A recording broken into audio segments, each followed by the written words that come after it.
My name is Danielle Gray, and I'm the founder of Train Like a Gymnast. And basically, what we are is a platform. Over the past few years of really working through the new business kinks and stuff, we still are fairly new.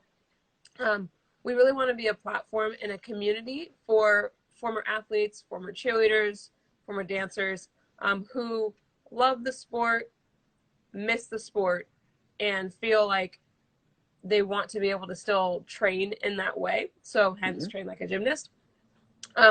We really try to attack it from all different angles. So people globally who want to be involved in it, we have access to online programs.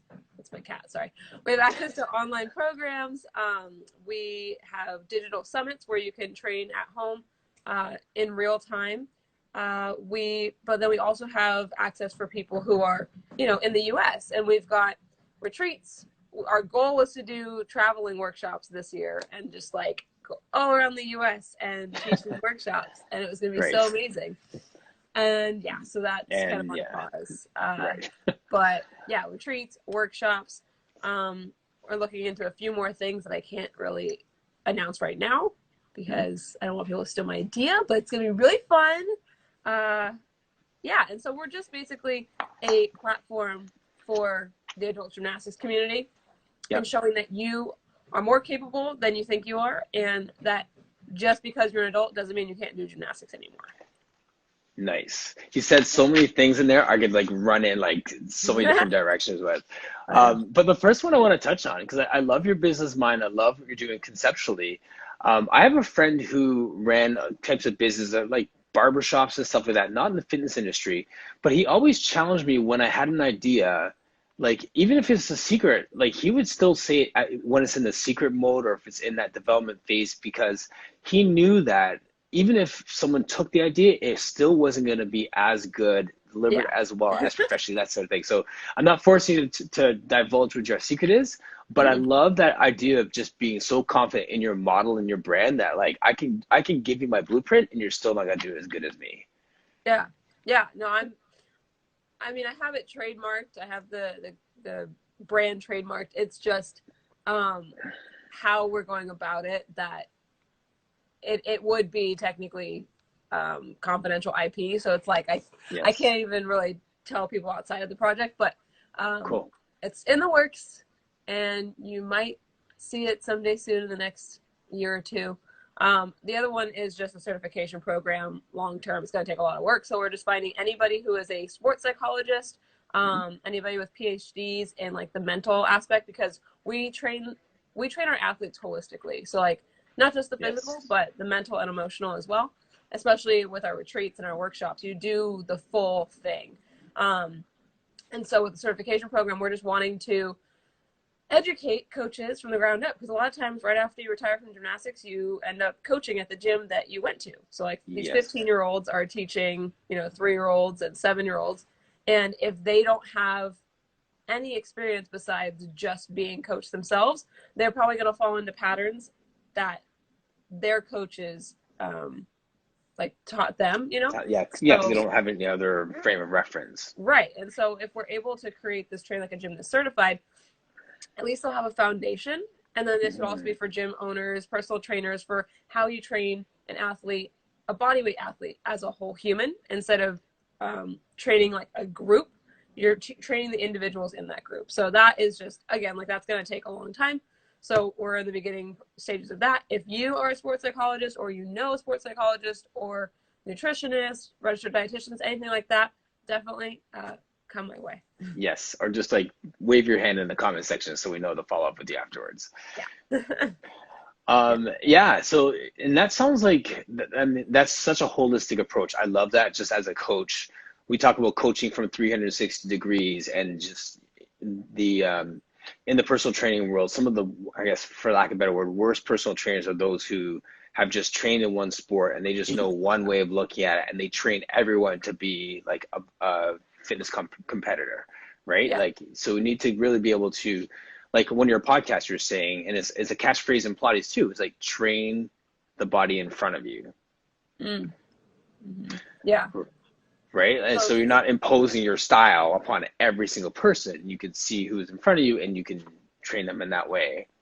Yeah, I used to be that kind of trainer, like, because Hmm. I knew gymnastics and stuff, and that's how I always train people.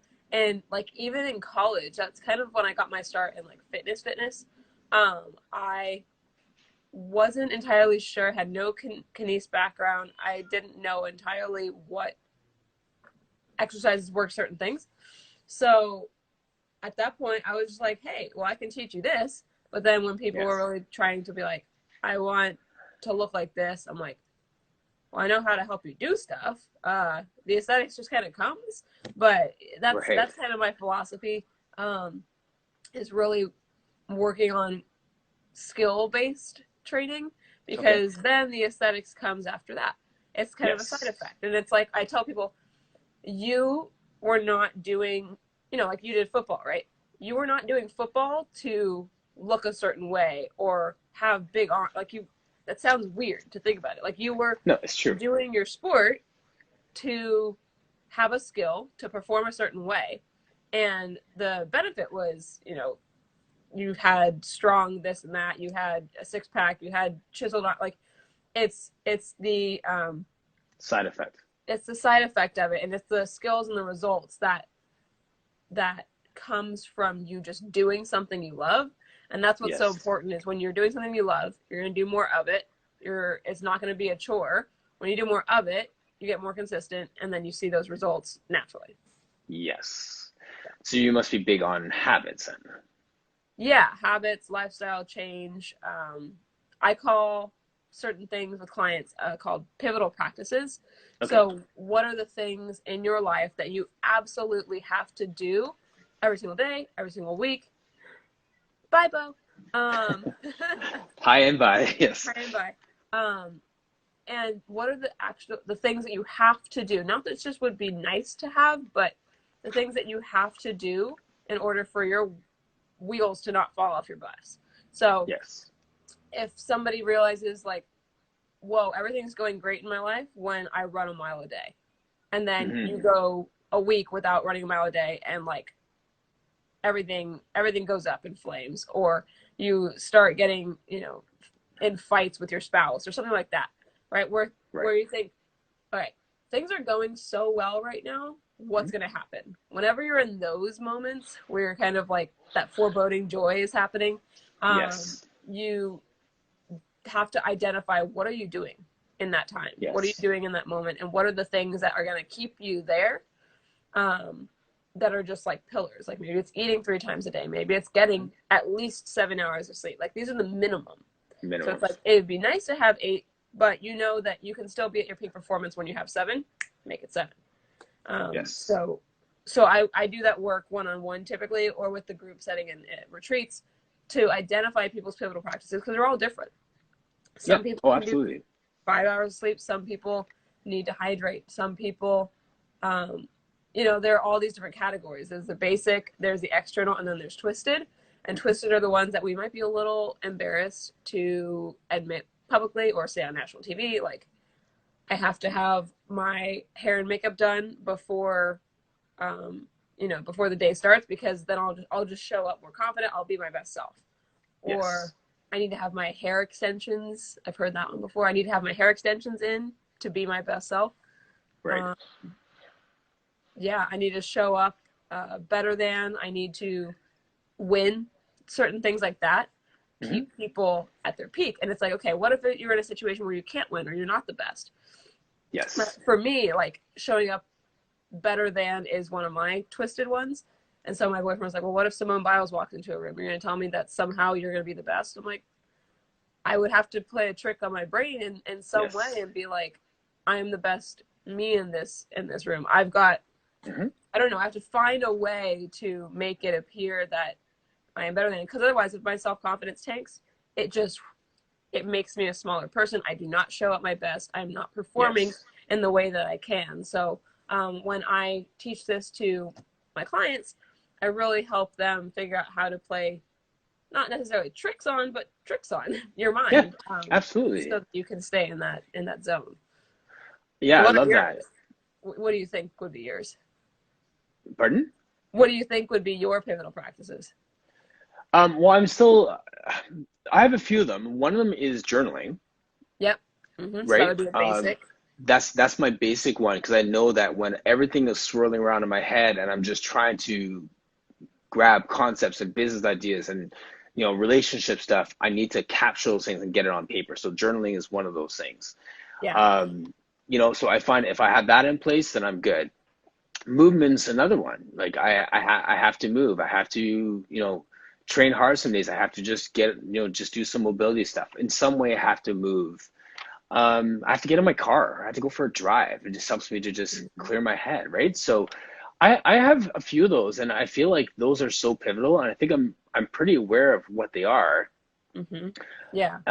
And those twisted ones are interesting because those are the ones that I know when I'm talking with my clients as well. There's times that one, they're not aware of them, Yep. or two, they're unrealistic. Yeah. Yeah. So, right? So when they're unrealistic, like you said, like being better than, I identify with that too. So I start to reach that. That really resonated with me. hmm Um, one time I had to teach the Raptors 905, so like the farm team for the Raptors. So I'm walking into that room and people are like, okay, well, why is he here? We want him to play basketball. So there's not really that interest in what I'm going to present. Mm. And I'm not, making big money like these guys. And I'm not a professional athlete. And basketball is not my, so you start to kind of tip yourself down a little bit. hmm And then I catch myself, I'm like, listen, I'm the only person in this room that knows how to do this. So you may be the best basketball player in the room. I'm the best Pilates person in the room. So I had to find that one up moment, that better than moment for myself. So Yep. there's a sense of having to reach for that to find your confidence from within in those contexts, even when you may not have that one up on somebody. And it's not really a negative one up, but like it's that thing, like you said, to find your own confidence, right? Yeah. Absolutely. 100%. And that's what I Mm. help. I don't tell people what theirs are. I'm the coach that guides them to the answer that they discover. So Yes, if you're listening and you're like, well, I don't know what mine would be, I don't have any, right? We all have them. we Um, do. but maybe there are people who say like they don't have them. I think I worked through this with my boyfriend and I was like, they're there, trust me. But maybe they're so ingrained that you already do them, you're not aware of them, but they are there working for you. And so you just have to kind of reverse engineer it to boil it down to what they actually are. And Yes. if you're not aware of them and they're working, when you become aware of Mm-hmm. them, they're still going to work. Your life's still going to be good.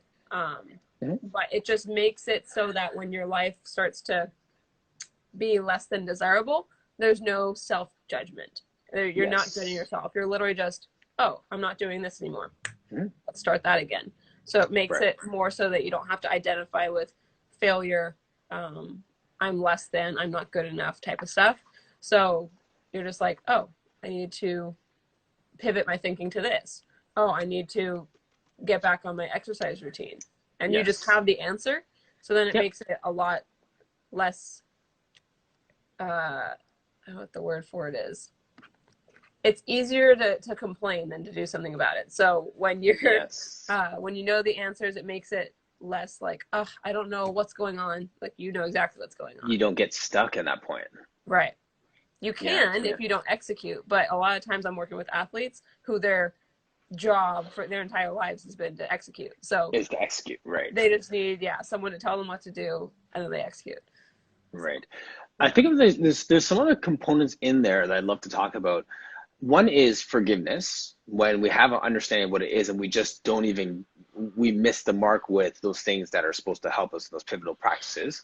Yeah. And the other side of it is mastery. Like I still like to think that I could live above those practices in the sense that like they make me my best self, but if I can't do them, I'm still going to perform. Okay. See what I'm saying? Explain?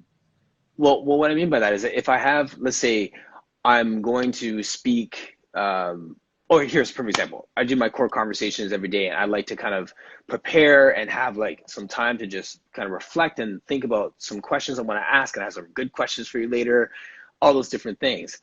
But today I have now a second one at 1 o'clock, which I never do, and I have clients back to back right up to 1 o'clock.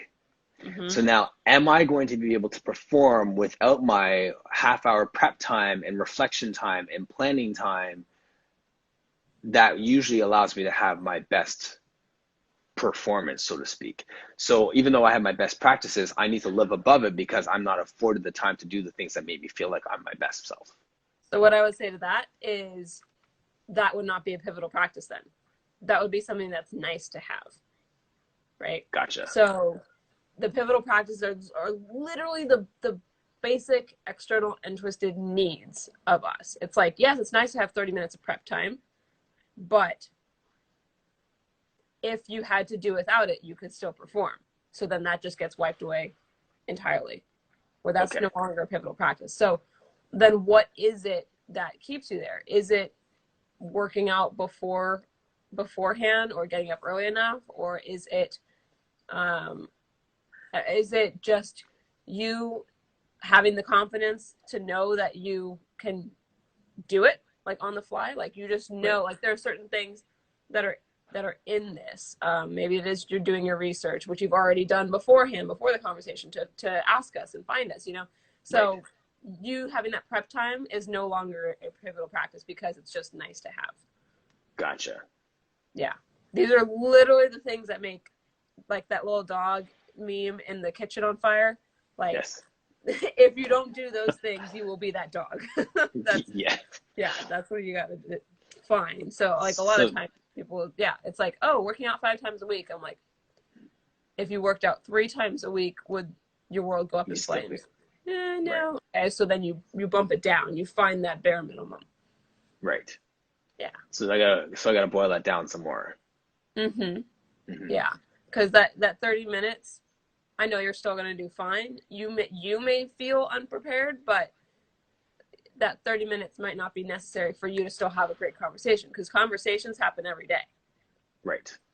And so maybe it boils down to just talking to 3 people a week or something, 5 people a week, having really good conversations, and that's going to keep you at your peak. Right. And it's like that conversation just happens. It's not like it's planned or you have all this time beforehand, but it's something that keeps you in that I'm a good conversationalist, I'm a good host, whatever, that you can identify with. Does that make sense? Yes. Perfectly. Yeah. Absolutely. Yeah. Yeah. That's pivotal Yeah. practice. Sorry, was that? I said that's pivotal practices. Yes. I like that. That's great. And then so then on the flip side of that, that was the forgiving part. So I mean, if we don't get to that, if we feel like our world's up in flames, how do we get back on track? So there's a formula, and I learned it from business coach Alyssa Nobriga, but I think she Mhm. also learned it somewhere when she was studying to become basically a mindset coach and all of that. She really says to say, I forgive myself for blank. The Mhm. truth is blank. So Yes. let's say um, I forgive myself for uh, thinking that I was a failure because I didn't have 30 minutes to prepare beforehand. The truth is, I am successful in these conversations because they happen organically. You know, we're talking about things that I'm sure Yeah. you didn't have on your list. It's just happening. Um, Yes. so you can put that into any sense. You could even forgive um, others. You could even forgive your parents. Like, I forgive my parents for pushing me so hard in sports. Mhm. Uh, the truth is, they wanted me to go further than they did. They wanted me to Yes. be my best self. They wanted me to succeed, right? And when Mhm. you have that kind of forgiveness, it's such a release, because everyone in life is just doing the best that they can with what Yes. they know, With what they know. the resources they have, the tools they have. So if you can understand, even somebody that you hate is doing the best that they can with what they know, the forgiveness becomes a lot easier. And Yes. sometimes if it's really hard for you to find the truth, that's a good challenge for you to find the truth. Exactly. Like, if it's Yes. really hard, you're Exactly. like, I don't know why they would be acting this way, or I don't know why I would be acting this way. Mhm. The truth is there when you Yes. give everyone the benefit of the doubt of they're doing the best they can. Even somebody who cheats, I forgive my partner for cheating on me. The truth is, we're not meant to be, or Yes. I cannot be what they're looking for, or they do not see my worth. You know, it's something like that that like allows you to forgive, Yes. accept, and move forward. Right. Versus harboring that in you, which is only going to, whether it's yourself, whether it's another person, when you harbor that kind of hatred or negativity towards yourself or others, it really backfires on you. And Absolutely. that's no way to go about your life. So. Yeah, it hinders your growth. If we're all moving towards growth, it just stagnates at that point, right? So yeah. So I forgive blank for blank. The truth is blank, and you got to be really specific with that. yes. So if anybody has any suggestions or wants to kind of go through it, write your statement in the comments or your pivotal practices. I'm curious. Whoever's listening. Yeah, that's great. Can we talk about your gymnastics career? Sorry, going into the mental side. Yes, I'm all over the mental side, but I want to hear like the real deal in terms of your practical side too. Yeah. So my gymnastics, or how I train and what train like a gymnast is, more so. Your gymnastics. Okay. I started when I was 4. I started competing kind of late. So when I think about it, because my boyfriend is younger than I am, he's 25, I'm almost 28. And so when I started he started competing before I did.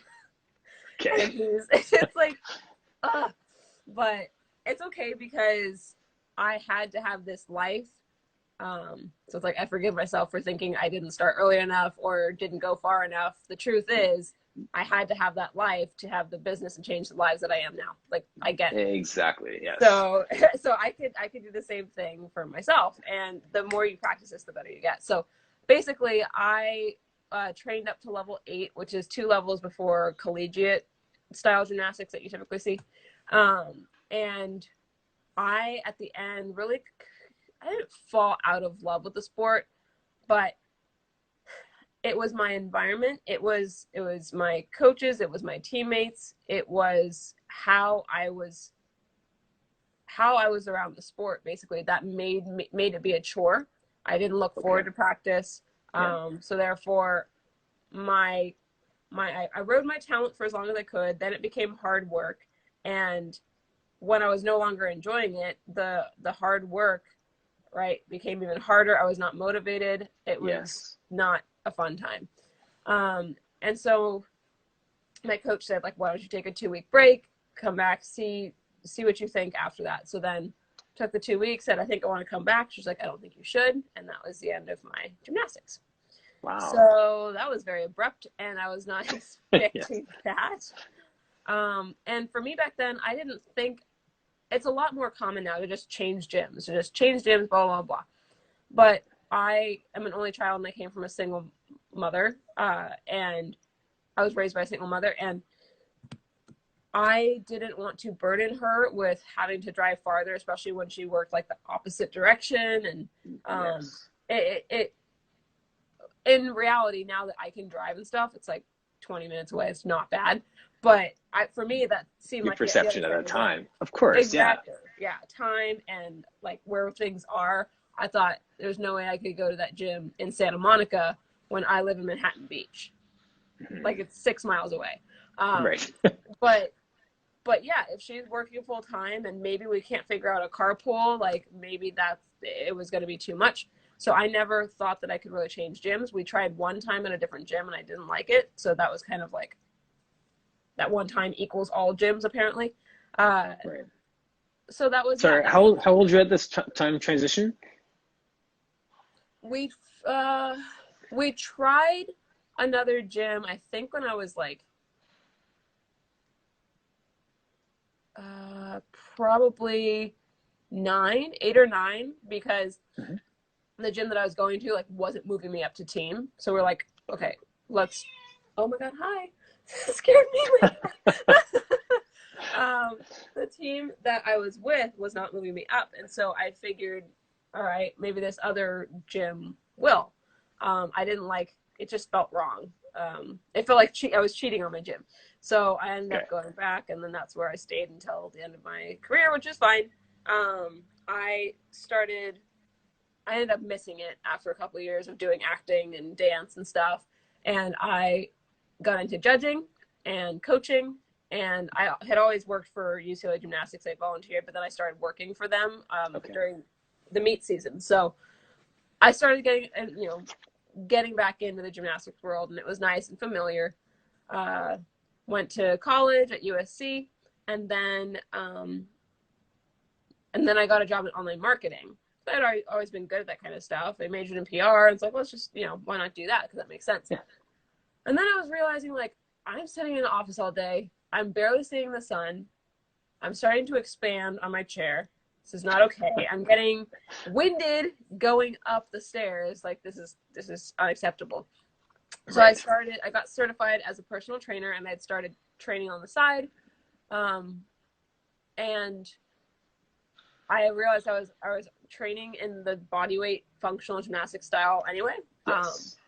And I came up for the idea of Train Like a Gymnast, and it was supposed to be just like a 3-month ebook back in the days of when ebooks were like a big thing. And I made that, and it was a complete failure.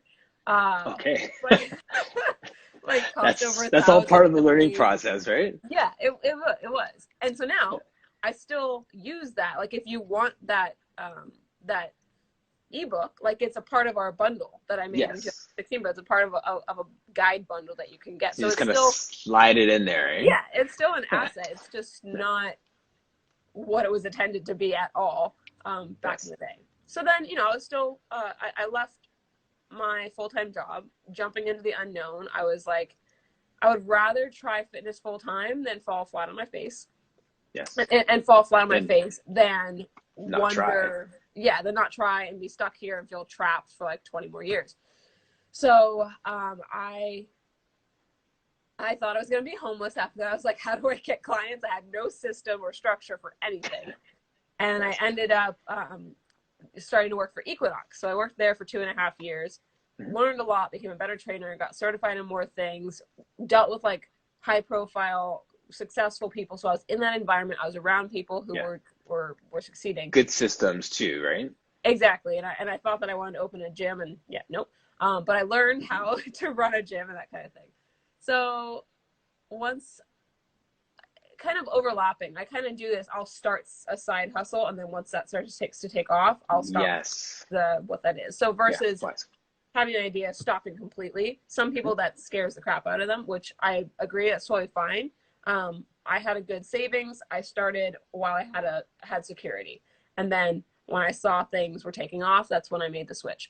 Cool. So when I saw Train Like a Gymnast was making as much as I was making at Equinox, like in 1 week versus 2, I was like, okay, now's the time. If I put all of my focus into this, we can make it go. And that was March of last year.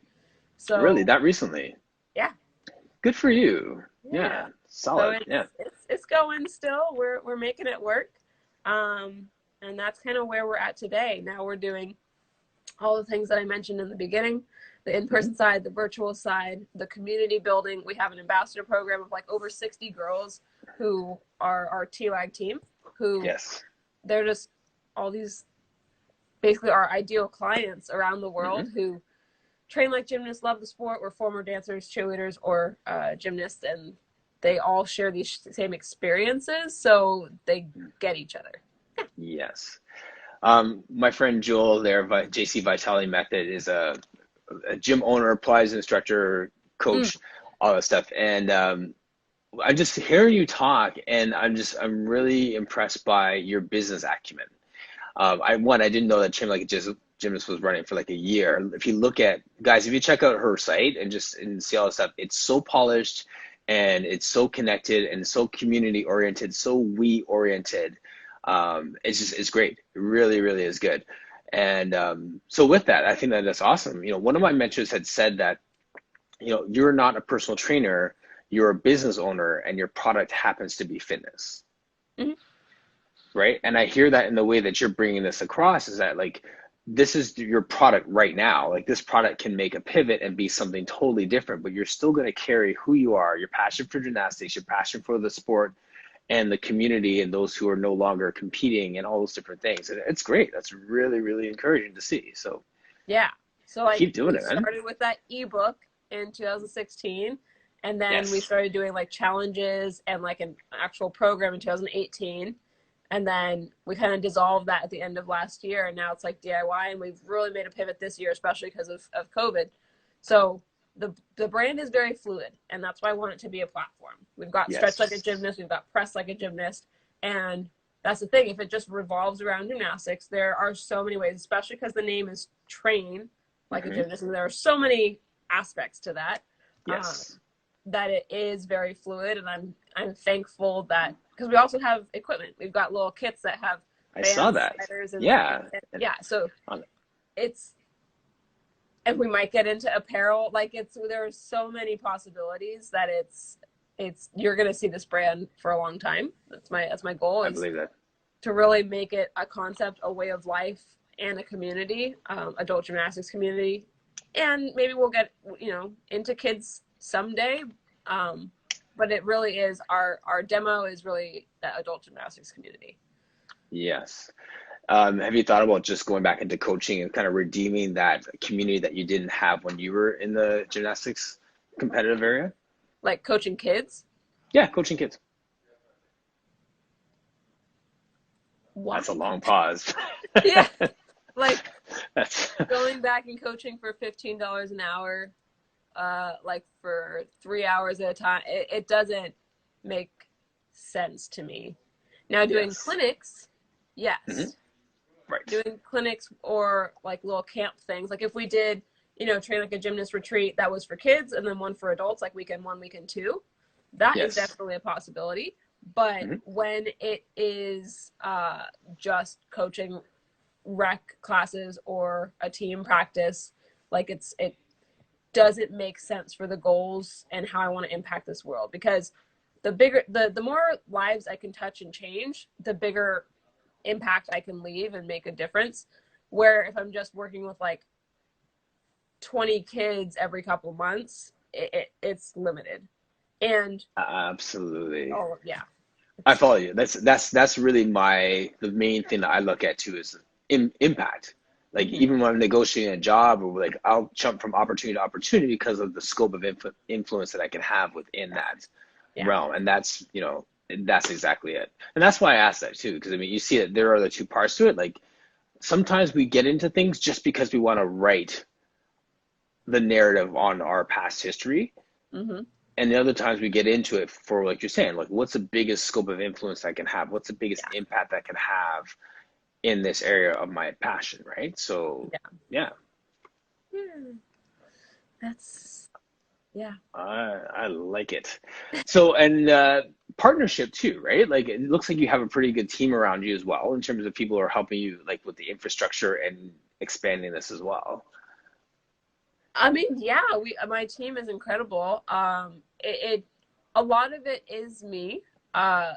Like you said, you love the website and everything. Like I do all of that, but uh, I've got an operations manager, and we had an intern this summer. Mhm. We used to have a registered dietitian who we worked with, but um, it wasn't going so much that Eat Like a Gymnast route. So Yes. she's just now like, if I have need to refer somebody, I'll refer to her. Um, our operations manager just found out that she's pregnant, and she's going to accept another offer for another job. So she's going to start to transition, like downscale her responsibilities with us. And then meanwhile, our intern, who we brought on as a project manager, is now going to start to ramp up her responsibilities. So who knows, this year I might be bringing on more people. So if anybody's wanting to get involved with Train Like a Gymnast, There you would go. love to have you. We have, I think it's on our website.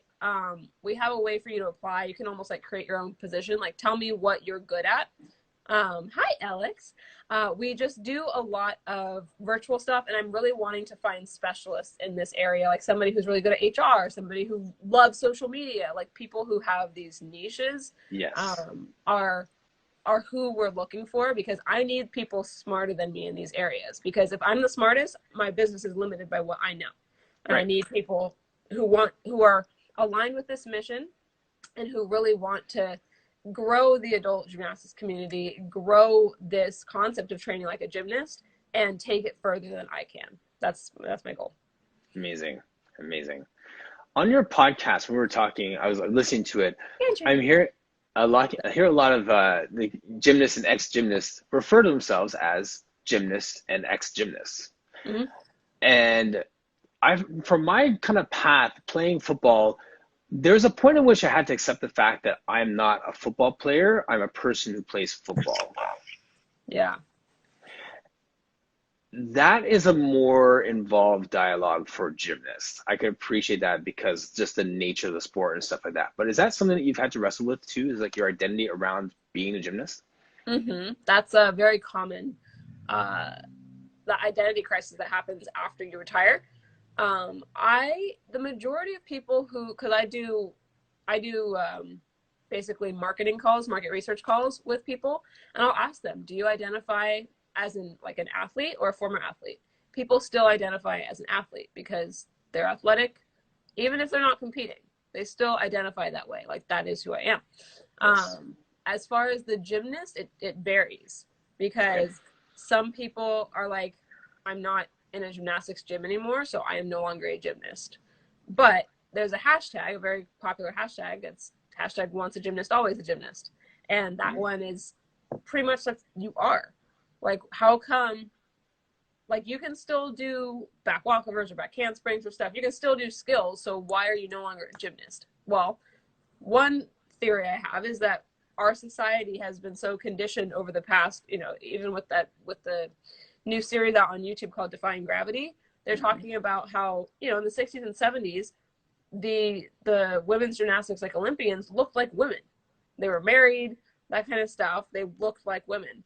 Yes. And then kind of after the 70s into the 80s, when they started changing equipment, and after Olga Korbut, you start to associate gymnast with little tiny childlike girls. Prepubescent girls, yeah. Yeah, you're just like, that's what you associate with a gymnast. And if you do not fit that mold, that criteria, you feel weird calling yourself a gymnast, and you feel less than. You don't feel like a gymnast, because that is the picture that society has created of gymnasts. And so that's why we're also kind of part of this. Train Like a Gymnast is behind the change gymnastics culture and normalize adult gymnastics. So knowing that, like, I've got, well, when COVID was not a thing, I got a 76-year-old in my class. I had a 50-something, I think, year old on the podcast who was also in my class. Like, yes, gymnastics can be at all levels. It can be for anybody. Like, if we're able to teach 3-year-olds gymnastics, you can learn gymnastics in your 60s. It's not like you're going to have to do double backs off bars. And Olympian, who was on our season 1, Alicia Sacramone, said it best. You're not going to be doing like double Arabians right off the bat, but that doesn't mean everyone can't learn a backflip. Yes. And so I tell people, if you are a human, if you are a human and you have a body, you can train like a gymnast. Because if you see somebody else,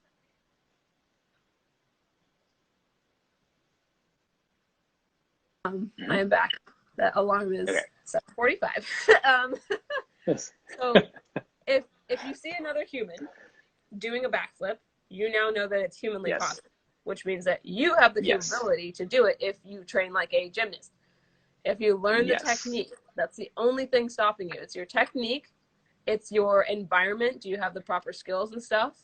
Do you have the mindset? Do you have the mental capacity to be able to do it? So I've taught people backflips in a day who have no gymnastics experience, and in like less than 2 hours. It's totally possible. And once people do that, they're like, whoa, if I can do this, what else can I do? Yep. Absolutely. So, yeah. That's what our workshops used to be all about. And we'll get back to it. We'll get back to it. Absolutely. Yes. And I think it's ironic that, well, maybe it's not ironic, but having you on as a gymnast, I've also had a boxer on guy who competed boxing and teaches boxing. And Joseph Pilates, may or may not know, was a boxer and a gymnast, right? So there's this real sense of the celebration of human movement that Pilates ties into that, where it's now equipping your body with your body weight to do amazing things, right? So, yeah, so that's just why this resonates with the Pilates people out there too. It's like, oh yeah, Joseph Pilates, he was a gymnast, so it makes total sense, right? Yeah. It's your body. Gymnastics is just your body. You don't need equipment. Like, yes, you can have bars and ball as equipment, but tumbling and stuff is floor, which equals grass, which equals ground, which you have ground and you have a body. It's just like, that's how I think of it. Like, we can do gymnastics. Yes, exactly. Well, that's honestly like the same. All this equipment behind you, all it does is just lend to what you're supposed to be doing on the mat by yourself with your body. Yeah. Right. Yeah. So That's it. I get you. You It's very good. One of the things I wanted to talk about, I didn't prep you on this, but race and the fitness industry. One of my friends who came on here was talking about skin tone bias. Okay. Talking about how that ties into, whether competition or now in your business. How have you seen how that's impacted you, or has that impacted you in terms of when you're competing or even now in growing your business, what you see in this fitness industry when it comes to race? So I've been asked this a lot since June, when everything exploded. Yes. And it's funny because I grew up with a white mom in a 90% white town. And so I've never really associated, I mean, I know I'm African American, but I've never really associated or seen myself as African American, but other people do. Yes. And so it's never really affected me. I'm trying to think of times, and because of this whole movement, I feel like I have to have a story, or I should have a story, and if I don't have a story. No, that's my brother, Phil. And I was going to say, as soon as you finish, I was going to jump into that because my sister-in-law, same story, but finish yours and I'll share my story. Go ahead. No, it's like I feel like I'm obligated and I'm supposed to have a negative experience or negative story. And if I don't, then that's privilege. Yes, it is privilege. I'm happy that I've not had this experience, but also in this time right now, it almost feels cool to have a Black friend. And I think that's contrived, and that's not the mission of Black Lives Matter or anything. Right. So with regards to competing, no, I never saw anything. I mean, in school, I was usually the only part Black person in class until like high school. In gymnastics, we had maybe a couple teammates who were biracial or Black, but it never affected how we were coached or anything like that. Yes. Manhattan Beach is also a pretty liberal area, so pretty accepting, even though it's not diverse. And then in fitness, I think, and this is what I was telling Strong Fitness Magazine, I think it's more about what can you provide? What are you doing? And I was telling them, don't just put like a Black trainer on the cover because they're Black. Like, you need to find the people who are actually doing something and who are making a difference that happen to be, right? That's how you have the diversity. Don't just do it to do it. And that's this whole conversation that just seems like almost factory like. Yes, absolutely. It's very disingenuous in that sense, right? Because it's just like, okay, that's the whole conversation around tokenism. Well, let's get that token Black guy or that token Black woman on there. Okay, we've had gymnasts. Oh, we have a Black gymnast. Let's put her on now, right? And we see a lot of that happening. But back to my sister-in-law for a second. How was that for timing? My brother just put that up there. So Holly was born in Alberta, white mom, and lived in an affluent, predominantly white area, and never had a cultural relationship with her Black father until she came to Toronto to study when she was here for school. And then that side of her family being Black, and then she's kind of more immersed in that Black side of the culture. So it's funny how that influences not only your life experience, but then also your lens, right? When you look at those things. So and you touched on the privilege piece too. And one of the things I keep trying to bring up when it comes to privilege is we want to throw out white privilege all the time, but there's privilege is just a generic term, Yeah. and that you could sub in anything you want before the word privilege. And the one I keep using as an example to kind of maybe just ease people's conscience a little bit is mobility privilege. Okay. Right? We don't, you and I, you especially, you can do so many amazing things with your body more than I can as a Pilates person. But at the same time, we have the privilege of walking up to a Starbucks, stepping up 3 stairs, grab our drink, and walk out.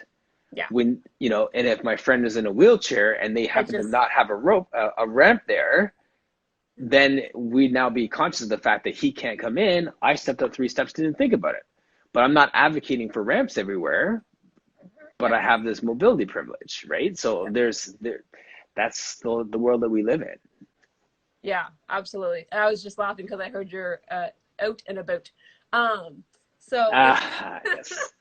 So yes, I mean, privilege, if we're doing the race and we're doing the mobility, like the race privilege, like I've also been more not prejudiced. I've been more not attacked, but you know that word, by prejudged, I guess. Yeah, judged. Persecuted. But you know, like when somebody is prejudiced towards you, whatever that word is. Yes. Yes. That's the 7 a.m. brain working. Black women. So yes. Black women are more morning, come on. Words are more that to me than anybody else. And it's probably you know, I'm light skin, like that's the privilege. So they have tended to treat me in the same way as they would a white woman type of thing. Right. Even though I am one of them and I get it, but there's the privilege of that. Yes. Discriminated? Thank you. We're both struggling here, yes. Yeah, okay, thanks, Mom. Criticize, yeah, and yes. Yes. But, and then the mobility side of it, it's, yeah, definitely that privilege, but that's what I want to share and spread.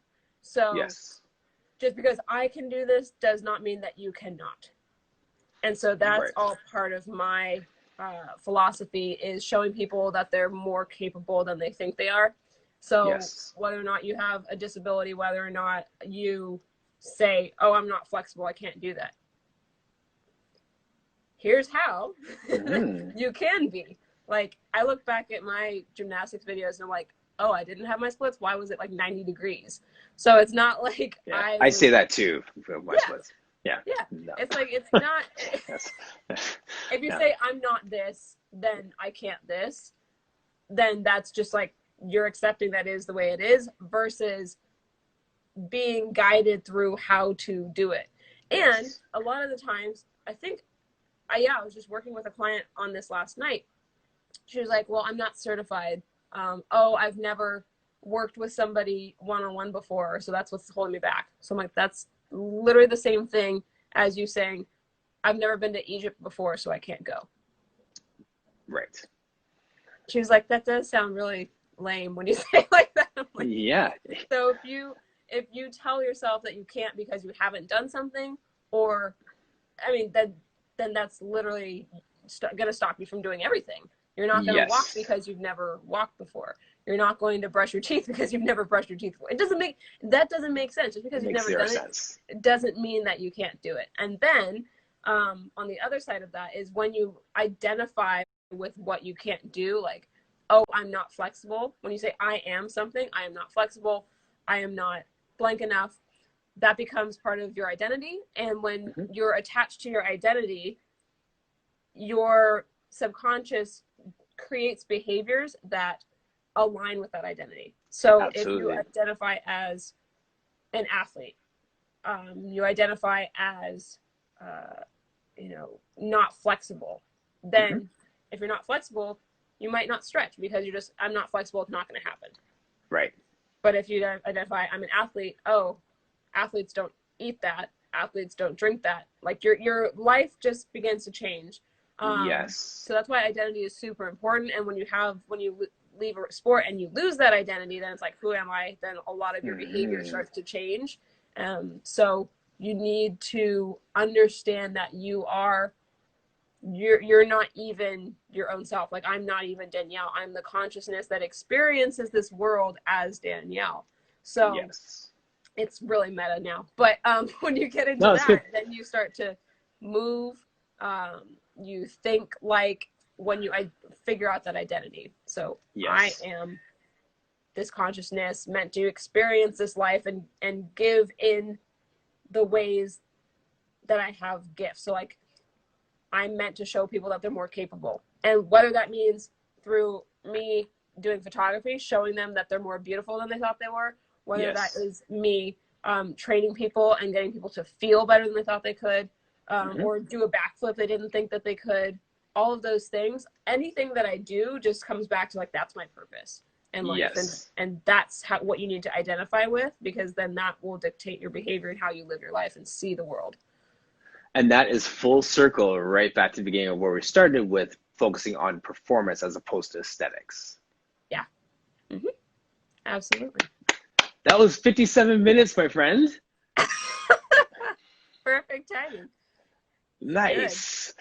Thank you. Yes, I agree, Joseph. Danielle, you are strong inside and out. You are a gift to your community. Thank you so much for this time today. We'll definitely have another conversation where we can continue to unpack this. Guy had so many more things to talk about, but that was so good. That was Yeah. solid. Thank you. Awesome. That's fun. That's Yeah, fun. If anybody awesome. has questions, let me know. Just DM me. I read all my DMs. Mhm. If you know anybody who would want to be involved in training like a gymnast or be an ambassador for, definitely send them my way as well.